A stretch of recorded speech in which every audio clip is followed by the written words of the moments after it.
آپ سب کو اللہ نے بیٹیوں کی عظیم نعمت عطا کی ہوئی ہے. اگر آپ چاہتے ہیں کہ ہماری بیٹیوں کو شرم و حیا کی عظیم دولت نصیب ہو جائے تو ان کے سامنے سیدہ فاطمہ الزہرا کے قصے پڑھیں. سیدہ فاطمہ الزہرا کی سیرت کو پڑھا، سیدہ فاطمہ الزہرا کے کردار کو پڑھا، سیدہ فاطمہ الزہرا کے اعمال کو پڑھا. کیوں؟ کہ یہ فاطمہ الزہرا وہ عظیم نام ہے جب مومن کی زبان پر آتا ہے، قدرتی عمل ہے، انسان ادب سے پلکیں بھی جھک جاتی ہیں اور دل میں فاطمہ الزہرا سے محبت پیدا ہو جاتی ہے. آبادی وقار بیٹیوں سے پیار کرنا یہ ایک خاص عمل ہے. ایک دور ایسا بھی گزرا زمانے جاہلیت میں جہاں جس گھر میں بیٹی پیدا ہو جاتی تو اس گھر کو منحوس سمجھا جاتا ہے، اس گھر کو بری نظروں سے دیکھا جاتا ہے. اور یہ توہم پرستی بات ایسی ہوتی ہے آج کل بھی یہاں کچھ اس دور کی رسمیں آج بھی ہمارے دور میں پائی جاتی ہیں. وہ کئی لوگ ایسے ہوتے ہیں میں اکثر بات کرتا رہتا ہوں. ابھی اسی رمضان کی بات ہے، مجھے چل سا فون آیا، اجی ہمارا جو ککڑ ہے وہ سب کو بول گیا. تو میں نے کہا وہ مسجد کا راستہ پوچھا، اس کو فوراً ہمارے پاس پہنچا.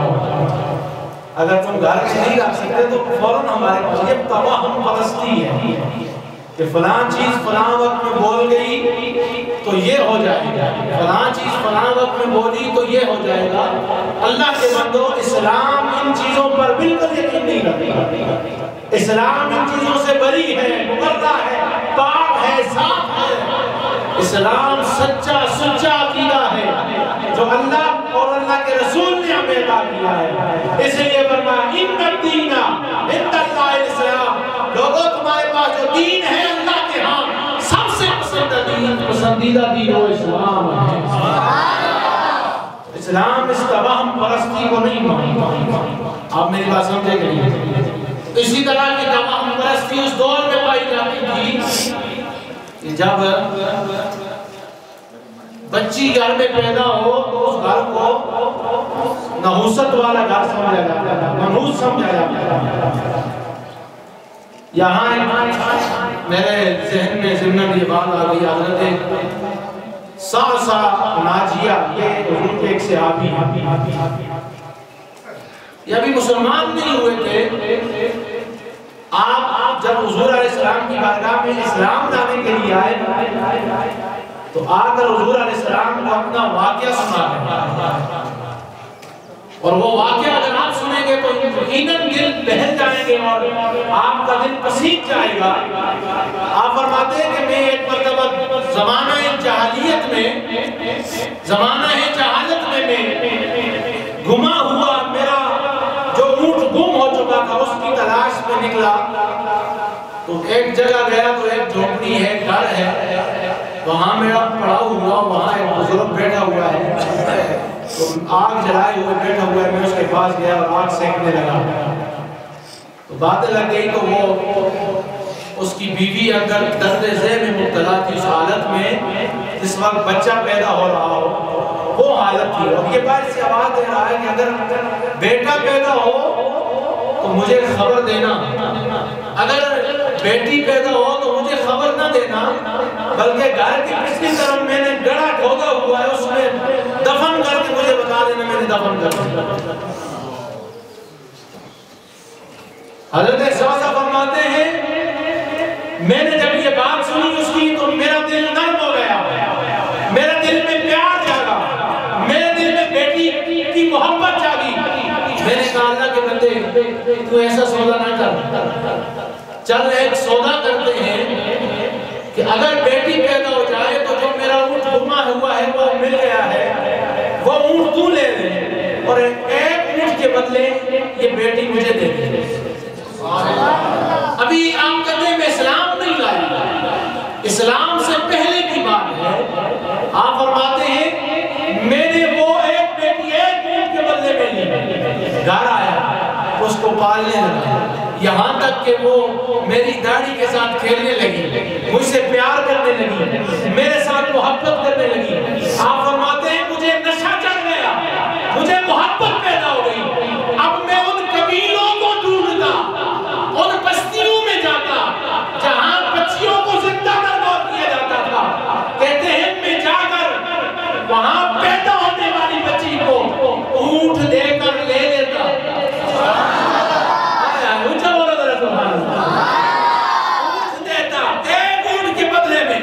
بچی خرید لیتا اور ان کو لا کے گھر میں پالتا، ان کی خدمت کرتا۔ یا رسول اللہ اس وقت جو میں اسلام لانے آیا ہوں تو اس وقت میرے گھر میں 300 بچیاں پل رہی ہیں، 300 بچیاں میرے گھر میں پل رہی ہیں۔ اب نبی علیہ السلام کی بارگاہ میں یا رسول اللہ کیا مجھے اس کام کا کوئی اللہ کے ہاں اجر ملے گا؟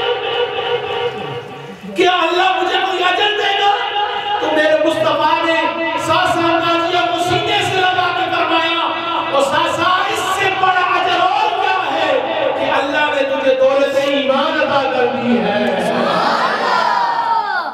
ان بچیوں کی خدمت کے صدقے میں اللہ نے تجھے ایمان کی دولت عطا کر دی، اس سے بڑا انعام اور کیا ہو سکتا ہے؟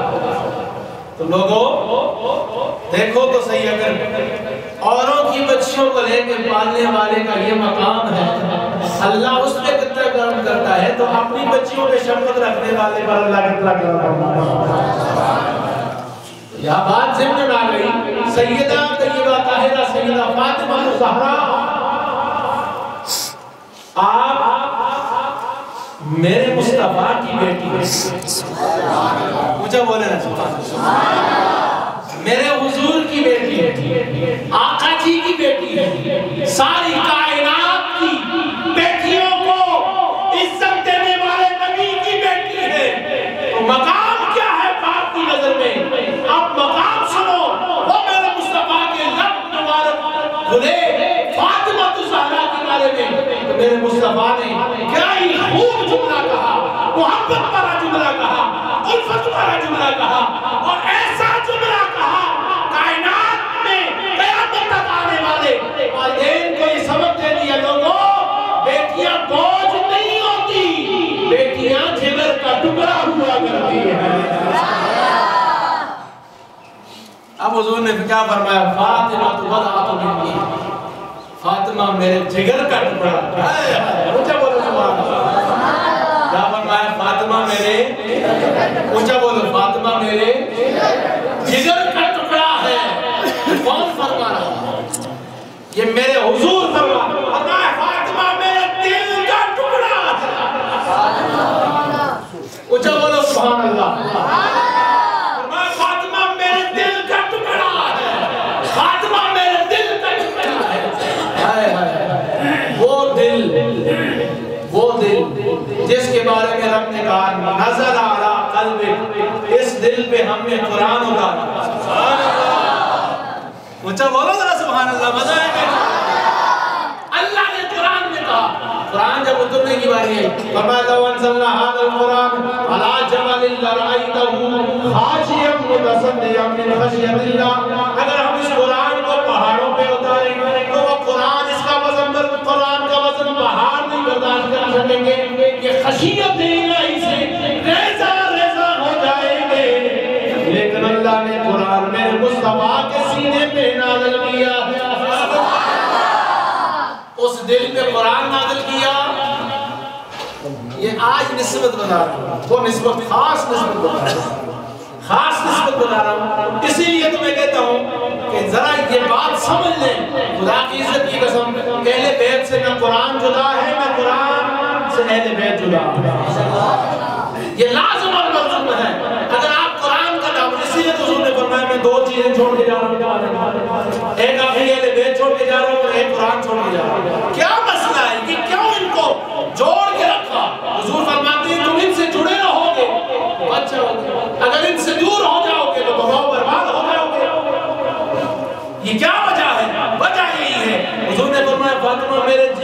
ٹکڑا ہے، فاطمہ میرے دل کا ٹکڑا ہے۔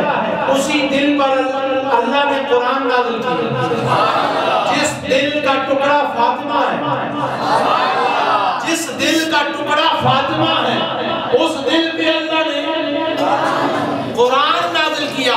تو پھر یہی تو بات ہے، پھر فاطمہ کو قرآن سے اتنا پیار ہو گیا کہ سردیوں کی رات میں اتنی طویل قیام کر کے وہ اللہ کی بارگاہ میں قرآن پڑھا کرتی تھی، ہر وقت قرآن پڑھا کرتی تھی۔ پھر یہی نسبت آگے منتقل ہو گئی، تو پھر قرآن سے یاری ایسی ہو گئی کہ حسین اپنے جسم کو کٹوا کر بھی نیزے کی نوک پر بھی قرآن ہی پڑھ رہے ہیں۔ یہ نسبت ہے قرآن۔ اس لیے فرمایا لوگوں میں تمہارے اندر دو چیزیں چھوڑ کے جا رہا ہوں، ایک قرآن اور ایک اپنی اہمیت۔ ابابی وقا وہ فاطمہ الزہرا، حضور نے فرمایا فاطمہ کو بدا تمنی، فاطمہ میرے جگر کا، فاطمہ میرے جگر کا، صرف اپنی طور یہ زبانی طور پہ نہیں کہا۔ اب سنیں حضور کا عمل کیا تھا فاطمہ الزہرا کا، فاطمہ الزہرا کے لیے حضور کا عمل کیا تھا۔ حدیث مبارکہ میں ہے، صحیح حدیث میں آتا ہے، جب کبھی بھی سیدہ فاطمہ الزہرا حضور علیہ السلام کے گھر میں آتی ملنے کی تھی، سیدہ فاطمہ الزہرا حضور اپنے یعنی ابا جان کی بارگاہ میں آتی ہیں، ان کے گھر میں آتی ہیں،